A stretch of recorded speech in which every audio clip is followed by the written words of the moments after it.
Dr. Sri Kiran sir. Okay, sir is am I audible? Teachers are not working.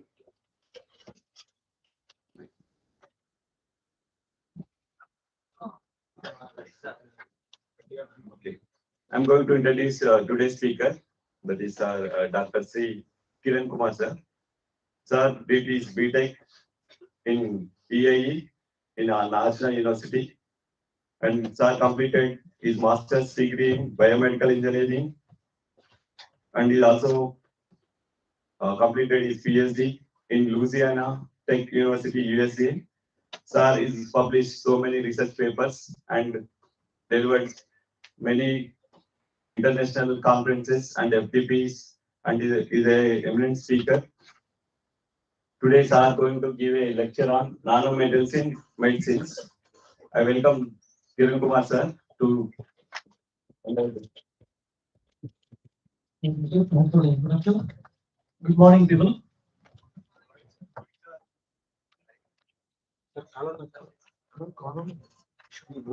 Right. And I have to be on the desk, right? No slides key. Okay, so are you learning? Are you learning through the summer school that you are attending? Yes, no? No idea? Is this your first session? All of you? Okay, great. So I'll be talking briefly about nanomaterials that are used in medicine. What all branches are used for? Civil, IoT, mechanical. Okay, great. I'll try to see if I can find or give examples, but I'll tell that nanotechnology in itself is an interdisciplinary field, and so well everyone can actually come into it with certain exposure. And today I'll be talking about nanomaterials that are used in medicine, but because of the audience, I'll also give you examples that are probably not on slides anyway.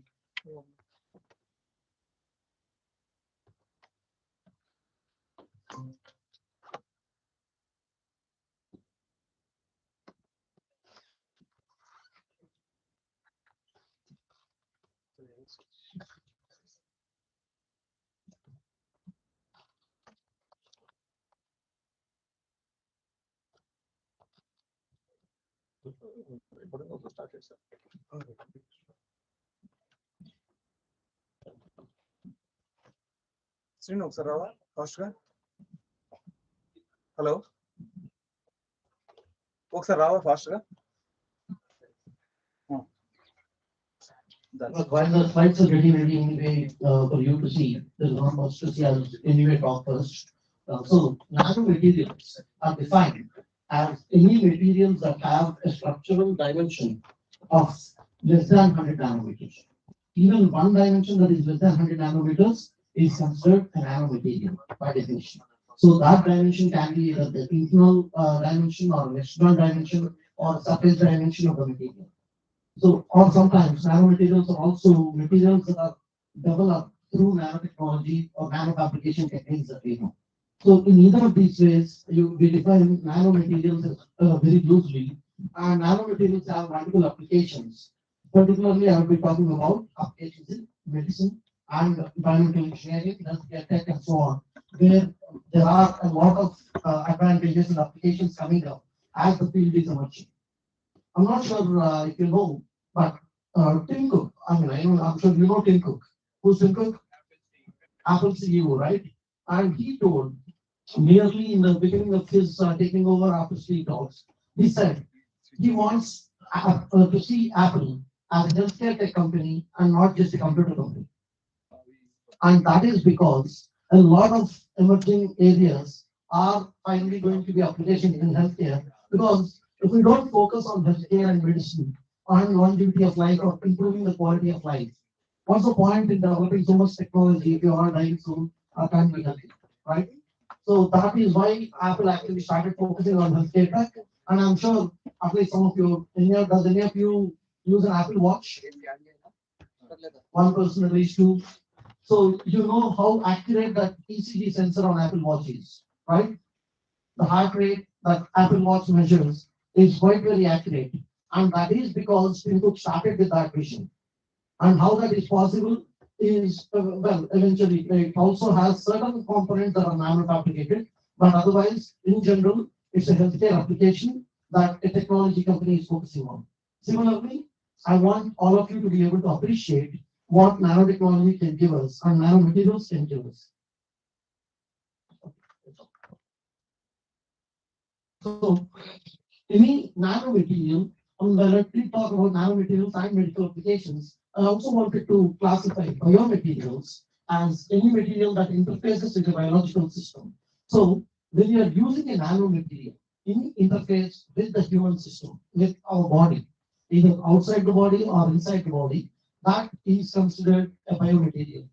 And it is classified based on chemical combustion, physical composition, or how it degrades, whether there is a biodegradability to it, how it is originated, or what kind of modifications are possible in that. And there are certain aspects, particularly in the context of medical science, that we need to understand. In biology,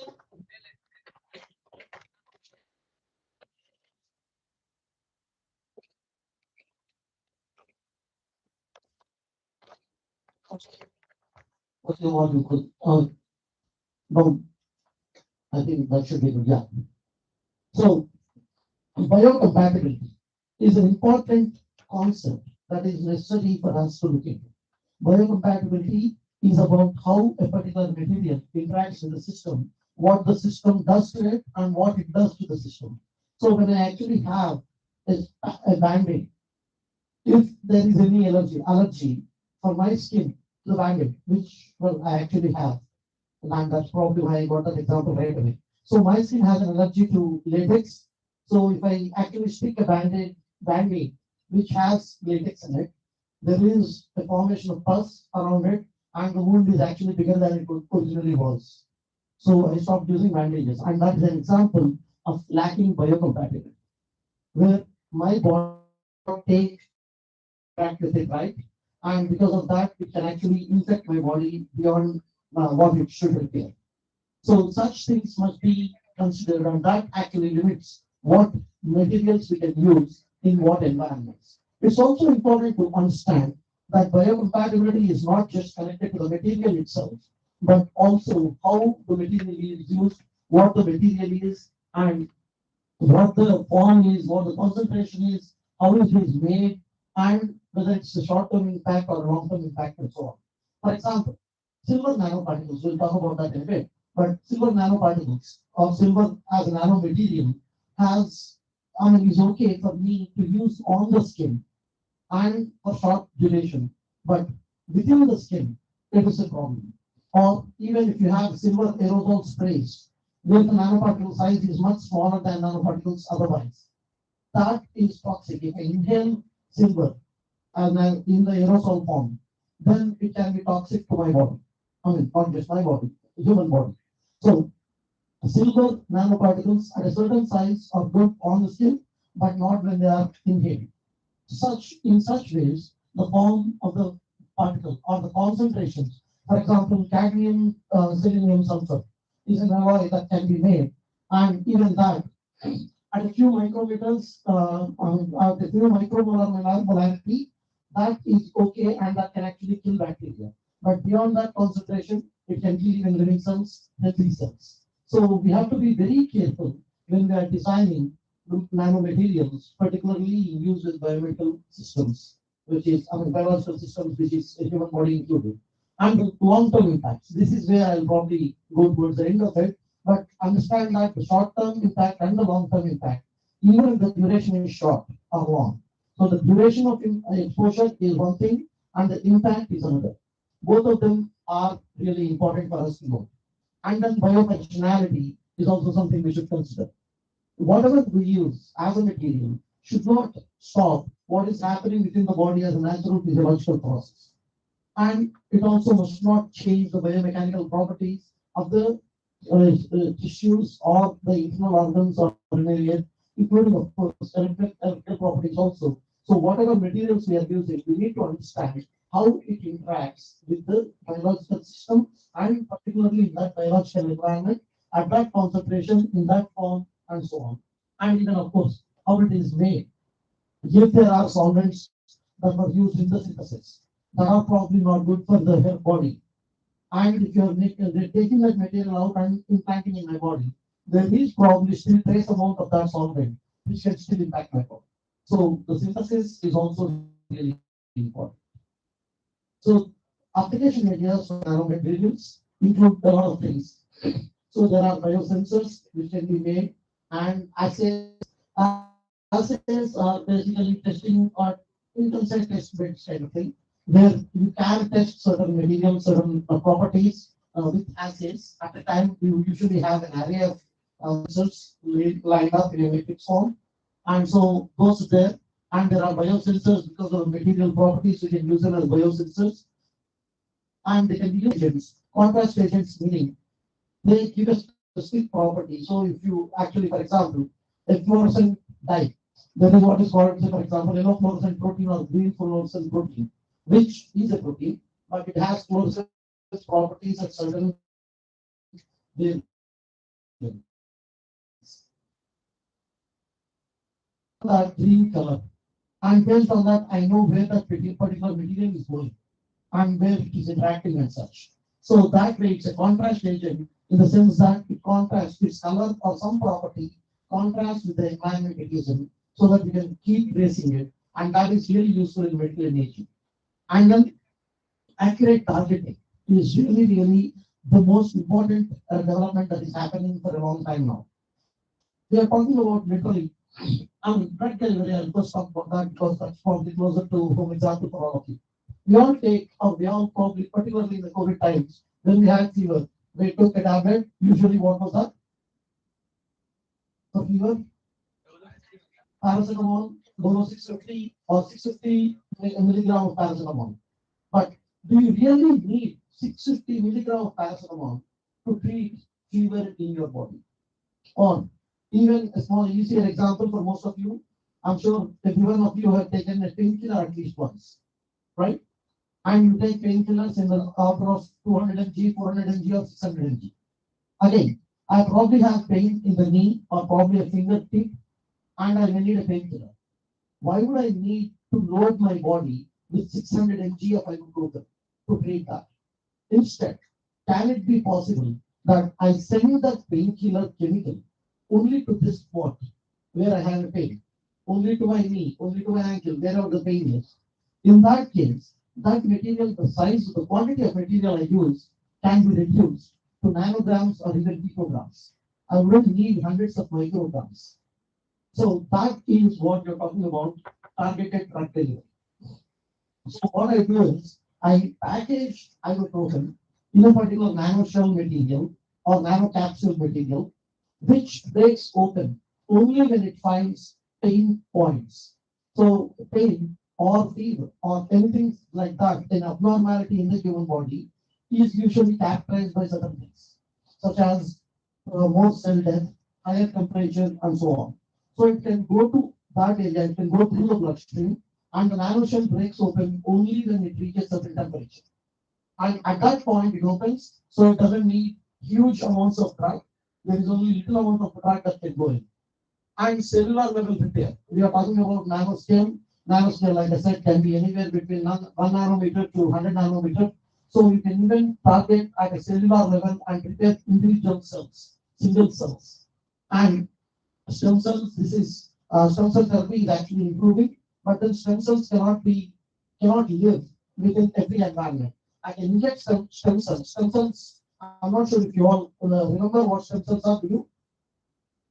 No? Okay. Stem cells are basically found in embryos or babies before they are born, which actually transform into any organ within the body, I mean, internal organ or external organ. So in the embryo, when it takes the shape of a baby, it's the same cell that can probably become the cardiac muscle if it is near the heart, or probably a muscle elsewhere if it is elsewhere in the limbs, and so on. So it's the same cell that can actually take up the functionality and structure of something else, depending on where it is. So the same cell can become my eye when it comes here and so on. So that is stem cells, and stem cells are used in what is called regenerative therapy. So in order to regenerate, say even a broken finger, if I use this finger entirely, if I can inject the right stem cells here, the cells will know based on the environment that it is supposed to be growing into my index finger, and they grow into that. This is also similar to the tail of a lizard, which regrows. You all know that, right? Lizard tails regrow, and that is what we are talking about regenerative cell therapy. And that is because of stem cells. And those stem cells may sometimes be rejected by the body, but they can be treated through synthetic nanomaterials to improve the absorption so that they stay there until they can be recognized and they can develop further. And then gene transfection. Transfection is about sending material into the cell. And if you can actually send genetic material into the cell, you can actually change the properties of the cell and improve a lot of disorders that are there. So this is used in gene therapy or genetic therapy, gene transfection, and it's also important to understand that even the DNA can actually be injected into the cellular nucleus. We are talking about even smaller cell, obviously, right? When we say nucleus. And with nanomaterials, you can actually inject material even into a single cell's nucleus. And that makes it more exciting as to what we can do. And with local anesthesia, there can be sometimes toxicity, and that can be treated also in that particular area only. They are similar to targeted drug delivery. And like I said, there are regenerative therapies and preventive medicine in terms of making coatings and powders that are antimicrobial, and also nasal vaccines. You all probably read in the news that Bharat Biotech was trying to develop nasal vaccines. In fact, they are almost ready. Did you read about it for COVID-19? And that nasal vaccine has nanomaterials also. Like I said, aerosol sized materials that can actually be inhaled into the body, and because of which it can actually help prevent disease. And bioseparation, where you can actually use nanofibers to separate materials at a molecular level, because we're talking about nanofibers that are less than 100 nanometer diameter. You can actually separate specific molecules in a fluid through this. Literally, when you have channels of different widths, only certain width can actually go through certain channel, right? So that way, bioseparation is possible. And similarly, filtering is possible, where you are literally filtering out. Even this can actually help even macro applications like purification of water and such. So you can target only specific molecules and remove them from the fluid. So if the water has certain contaminants, those can be removed through nanophase extractors and filtered out of that fluid. That, and in blood also, of course, the impurities in blood can be removed also this way through nanophase extraction. I'm giving only the broad areas here for you to be able to understand. We'll see more as we move through.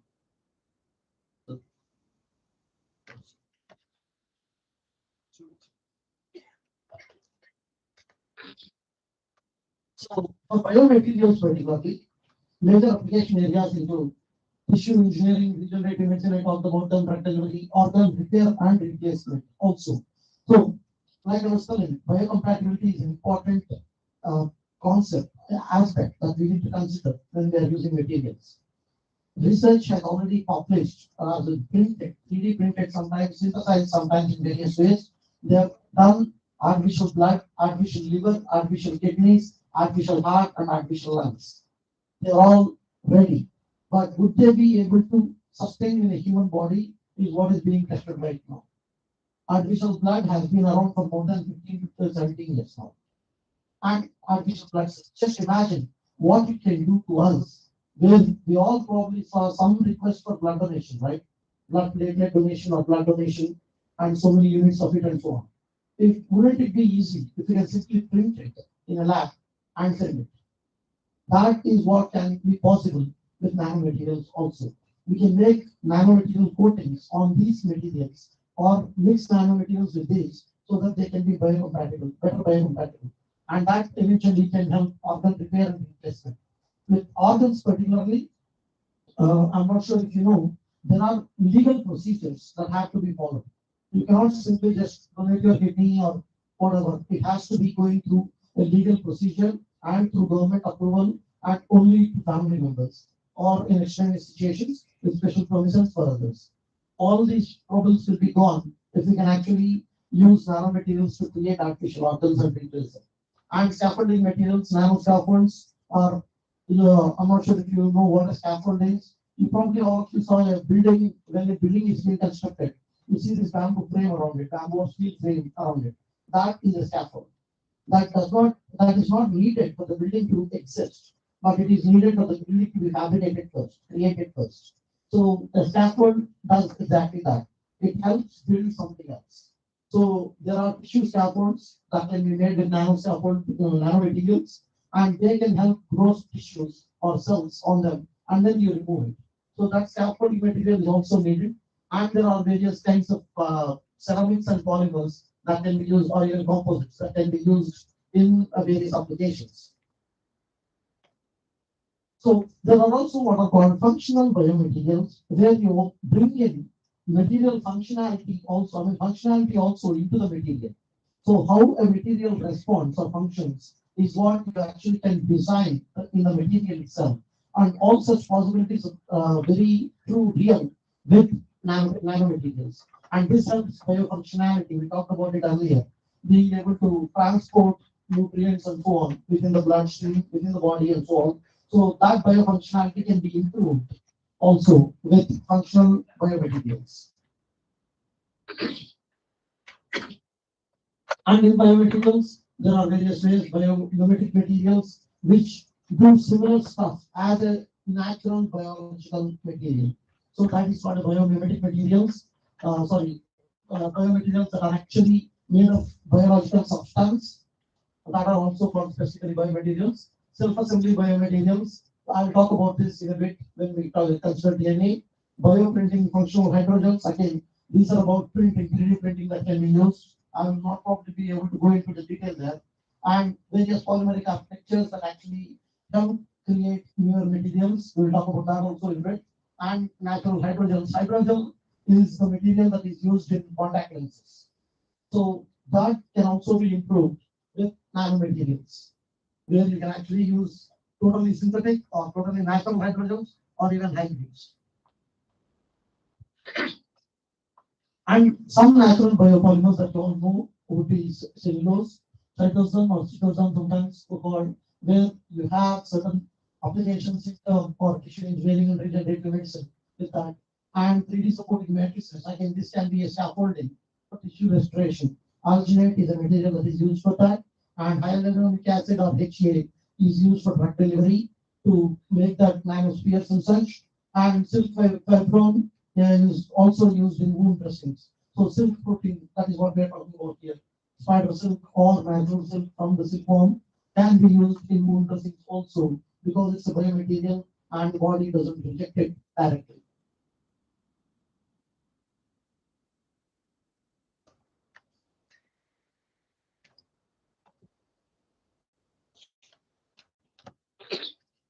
So DNA technology, that's what I wanted to talk about majorly as one of the most exciting things that is happening today.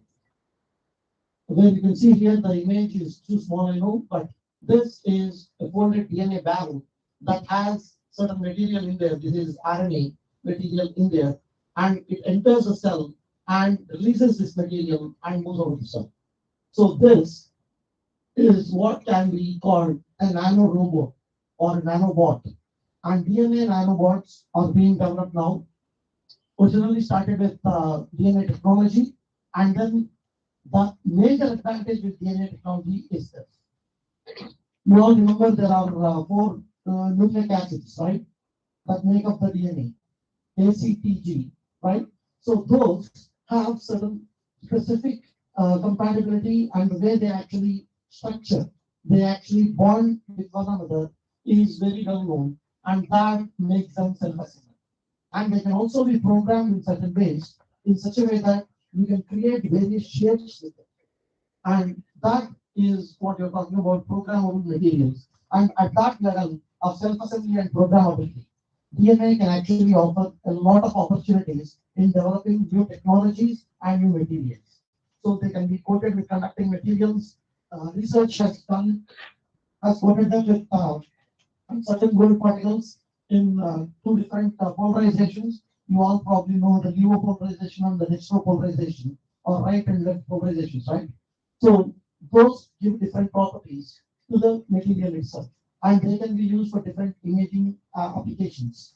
So how the such conducting materials can be used and can enhance the material is also really important. And DNA origami is, did anyone do origami as kids? Paper folding structures, right? You all know that, right? So that can also be done with DNA strands. So they can be, like I said, the ACTG nucleic acids can actually combine bond in certain ways, and that can be used to create different shapes. And so, while let's even made what is called a DNA cube, these people did even more shapes and with Paul Ratnam, and then a lot of people did a lot of applications. And this here, for example, is one of those applications where you have a single flap DNA box. This flap can be opened with chemical action, biochemical action, and that can close again. So a self-actuating flap, which can then be probably used to store some material in there and release it wherever we want. And this, because it is made with DNA, it is also biocompatible. It doesn't obstruct the biofunctionality, and it can even reach, like I said earlier, into inside of the nucleus of the cell. And that makes a lot of opportunities. That makes a lot of applications available to us. And DNA nanorobots are also being used to, particularly in the site-directed artillery part, though not as a truck.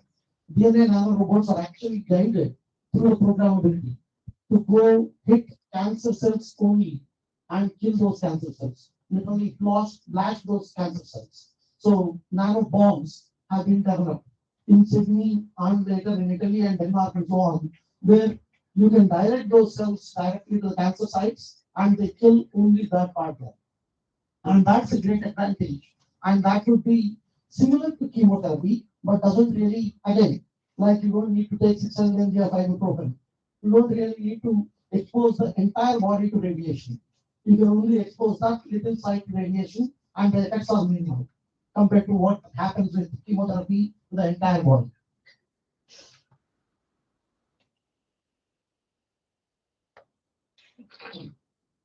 Some particular examples here, without going into too many details, I just want you to appreciate the fact that various materials can be used in nanoscale. There are metal-based materials, ceramics, polymers, composites, and there are applications in various areas, particularly biomechanics, where orthopedic applications are possible, ortho implants are possible, dental implants are possible, and so on. In all these areas, prosthetics and such, there are a lot of, there's a lot of requirement in the healthcare domain where sourcing them otherwise is right now very expensive and also inaccessible to a lot of people. But nanotechnology, if we develop it further, can make it easier and more affordable. There is also bioglass, and yeah, I was talking about DNA technology, right? DNA technology can also be used, and when I saw this, I realized there can be various applications, including making nano lenses with DNA technology, where you will be able to literally see a virus through the lens. We don't have a lens that can probably show such small things right now, but that can be developed. That is called a super lens sometimes. But super lenses or even materials with negative refractive index, which are engineered metamaterials, all those can be made with DNA technology and nanotechnology that can help various applications. And then there is silver nanoparticles I was talking about. Low production cost is what is driving that majorly. And there are, low toxicity, like I said, particularly on thermal exposure or on the skin. There are various applications. In the paucity of time, I will quickly skip this and just go through the rest of it. So gold nanoparticles have the most applications. So if you are looking into this field, if you want to be developing or learning more about the field, read about silver nanoparticles and gold nanoparticles and what they have been doing over 2 decades now. So gold nanoparticles can be anywhere between 1 nanometer to 8 micrometer, and they can give you various forms, and they have certain properties that can be advantageous to nanomaterials. And applications in medicine have gone from transdermal delivery that is through the skin. They actually can form pathways to let material be sent through the skin or modify surfaces to based on these properties to give certain properties to other materials. And they are antimicrobial at a very small size, 1 to 2 nanometer size, and they can also be irradiated with lasers to make them anti-carcinogenic and antibacterial. So these give a lot of advantages again, and I'll probably just skip through 3D printing part entirely, but just know that traditional or conventional 3D printing methods can also be used to create nanomaterials for use in biomaterials. But there are certain limitations that we have to check into the biocompatibility mainly and the biodegradability of it. We cannot use too much plastic and such, particularly in the body. So there are certain limitations that it can give us, but this is also an emerging field. So hopefully we'll have better solutions in the future. This is what I will focus on as the end. It's not that nanotechnology or nanomedicine is really a field that has no limitations. There are a lot of limitations, and a major limitation comes from the fact that we do not have enough evidence to say what the long-term exposures can be. Most of these are still not in use in humans. So once they are probably, I can probably get treated for cancer with nanobots. But what would happen to me or to my cancer cells 10 years later? We don't know that because no patient is there who are taken 10 years ago.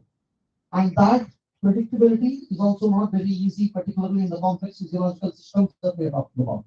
Because of that, that is one thing that is being developed as a cautionary message. But it's a good thing that countries are also making policies to see what can be approved and what cannot be approved, and how the procedure should be and so on. So the safety considerations and such, Canada is doing a very good job there. European Union is doing a good job there, where they're trying to develop policies to ensure safety considerations for nanomedicine and nanomaterials used in medicine. So there can be various exposure. This exposure is what is important, particularly if you're working in a nano fabrication facility. This exposure can be there, and I would the ingestion is through hands if you're eating food. Not sure how. You all probably heard of Marie Curie, right? What did she do? Lithium radioactivity. She actually studied radioactivity and got a Nobel Prize for it and such. But did you know how she died? Because of exposure to radioactivity. And when her home was inspected after her death, after we understood radioactivity well enough, obviously she was the one who identified it. She didn't know what can happen with that. And when her items that she used, objects that she used at home were inspected, nearly everything had radioactive material traces of it, including food, the plates that she used, utensils that she cooked with, and so on. She didn't realize that radioactive material cannot simply be washed away with soap and water, because she was the first one to find it. And eventually she died due to radioactivity. And that is what can happen with ingestion. Your hands are probably exposed, you think it's only a skin exposure, but then when you eat with the same hand, it can probably go into your body and damage the internal organs.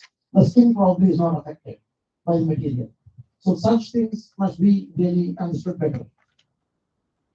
So this can be leading to various diseases, and that needs to be considered before we go. And in summary, what you need to understand, what I want you all to appreciate for the future as our future, the future for the world, is that there are applications that are abundant, and there are many applications outside the medicine field also I want to explore for nanomaterials, but there is not enough understanding of what the materials can do. There are wide opportunities where we can even make invisible cloak. That can also be possible. Once the superlens or negative refractive index can be possible. So such things can also be made, even if you want to talk about science fiction or making science fiction a reality, and various applications in medical diagnosis, imaging, and treatment. And seeing the invisible is what we're trying to do right now. Like I said, trying to see the virus, but then being the invisible, like I said, with the invisible cloak is also probably what we can do. And the ease of manufacturing is huge. I'm not getting into that, but and DNA computers, like I said, DNA has self-assembly and programmability. that can be used to create processes, what DNA can do for us. And because DNA is also where our genetic information is stored, that can be used as memory devices. So those can also be possible, and nanorobot can be built. But what most importantly, safety is something of consideration, huge consideration, particularly in the medical field. With that, and I thank these are the various references I have used, and I thank IEEE Nanotechnology Summer School and the program chair, Dr. Tirmal, and every organizer and volunteer for giving me this opportunity. I hope I didn't bore you in the morning. Thank you.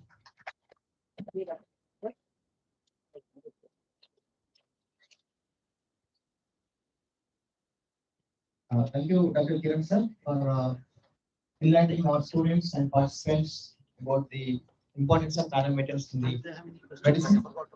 I would like to ask the participants if you have any queries, doubts, you can please raise your hand and pass the mic. Can anyone is having some doubts? Yeah.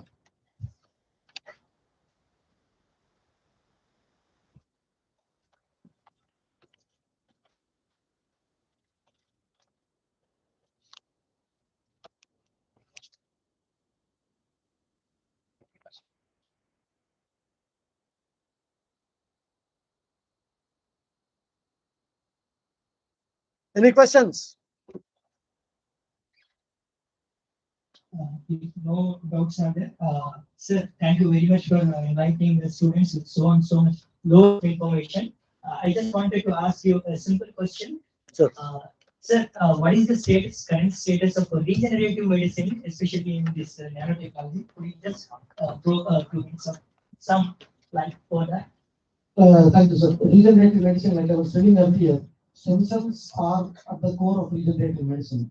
And stem cells, absorption of stem cells is not really very uniform or very well known to us.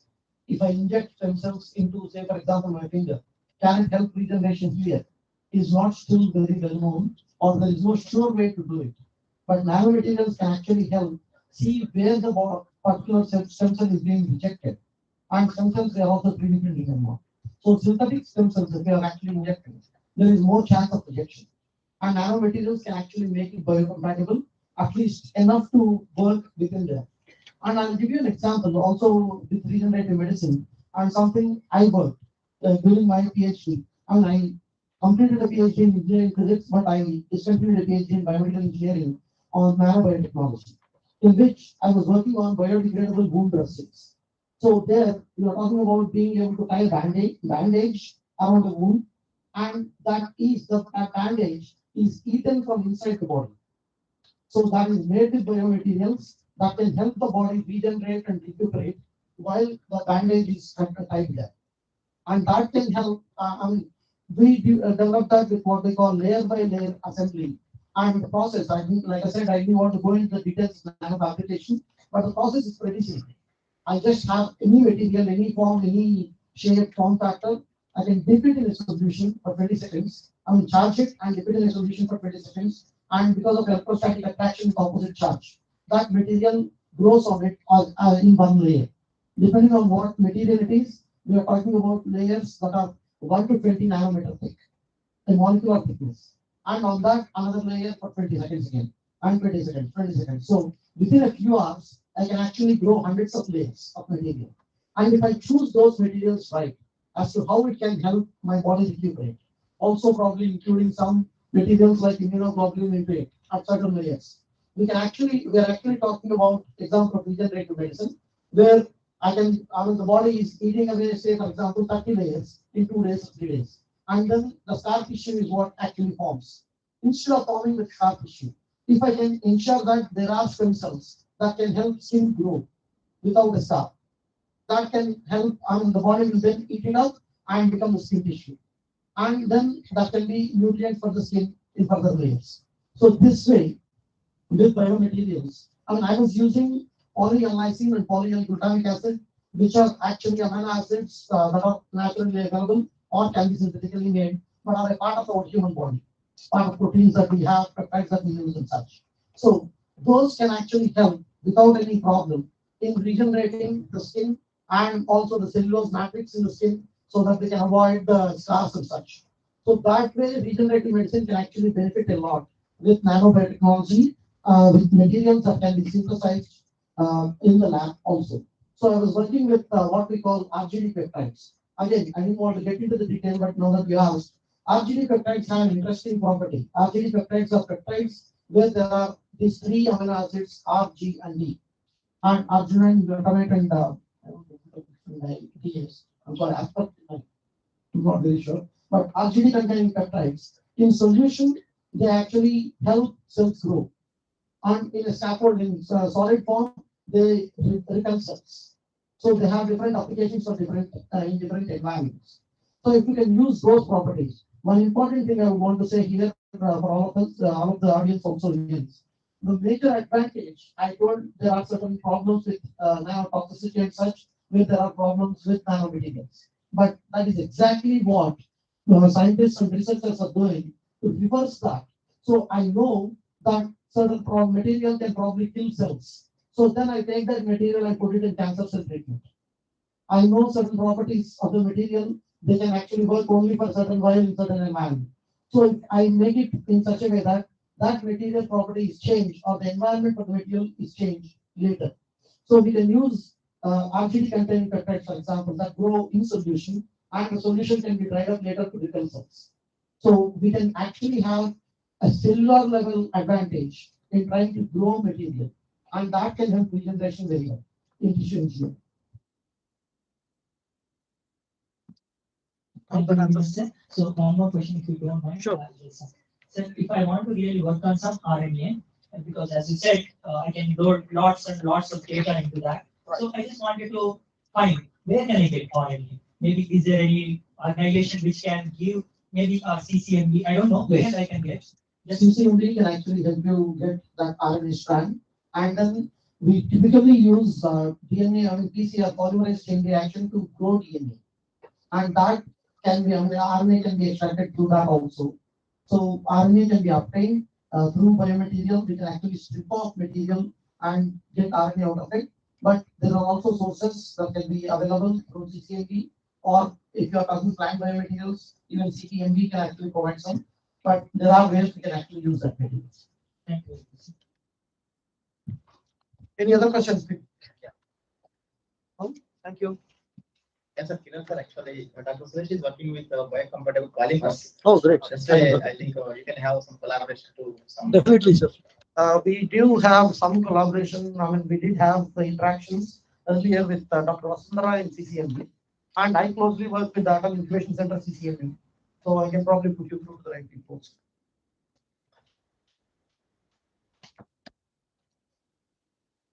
Thank you, sir. Kiran sir, for giving us